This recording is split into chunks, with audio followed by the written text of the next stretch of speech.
એમ નહીં, હવે તમે એક કામ કરો, બીજું કઈ નહીં, મને એ બધા એના ભેગા કરી દો. મારે કોઈ રીતે ભેગું થાય એમ નથી. ઉપરથી મને રાતના 12 વાગ્યા સુધી ઓફિસમાં બેહાડે છે. ઓહો. હું કાલે 12:30 વાગે, રાતના 12:30 વાગે બહુમાળી ભવનની ઓફિસમાંથી નીકળી. વિચાર કરો મારી હાલત કેવી હશે એમ.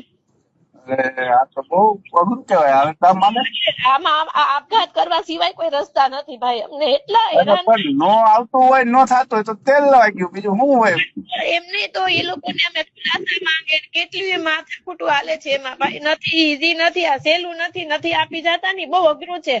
અને કરતા તાળા મારી દીધા એવું કહીએ ને તો સારું પડે એમ. પણ નથી આપવા જતા તો શું કરવું? હું મેસેજ મૂકી દઉં હજી પાછો અત્યારે કે ભાઈ તમારે તાત્કાલિક બધા ફોર્મ મારા ઘરે જમા કરો. કોરા દઈ દો ને તોય હાલશે. મારા ભગવાન એને કઈ કોરા આપો. આ બેન ને સમજો ને કરી આપઘાત કરીને મરી જાય. અરે એવું થોડું વિચાર કરાય. એમાં શું કઈ નોકરી હાટું એવા આપઘાત કરવાના હોય? આપડે જીવનું ને આપણું છોકરાઓનું જોવાનું હોય. આ કઈ જોવાય? એટલે અમારે ઉપરથી નથી સમજતા વાત છે ભાઈ. એમાં બીજો રસ્તો કઈ નથી. એમ હાલો નોકરી એ મૂકી દે, પણ અત્યારે તો એ મૂકવા ન દે. નોકરી નથી મૂકવા દે. તમે અરજી કરી કે મને એટેક આવી ગયો છે ભાઈ, તમે મને આમાંથી બાદ કરો, તો એ નથી માનતા.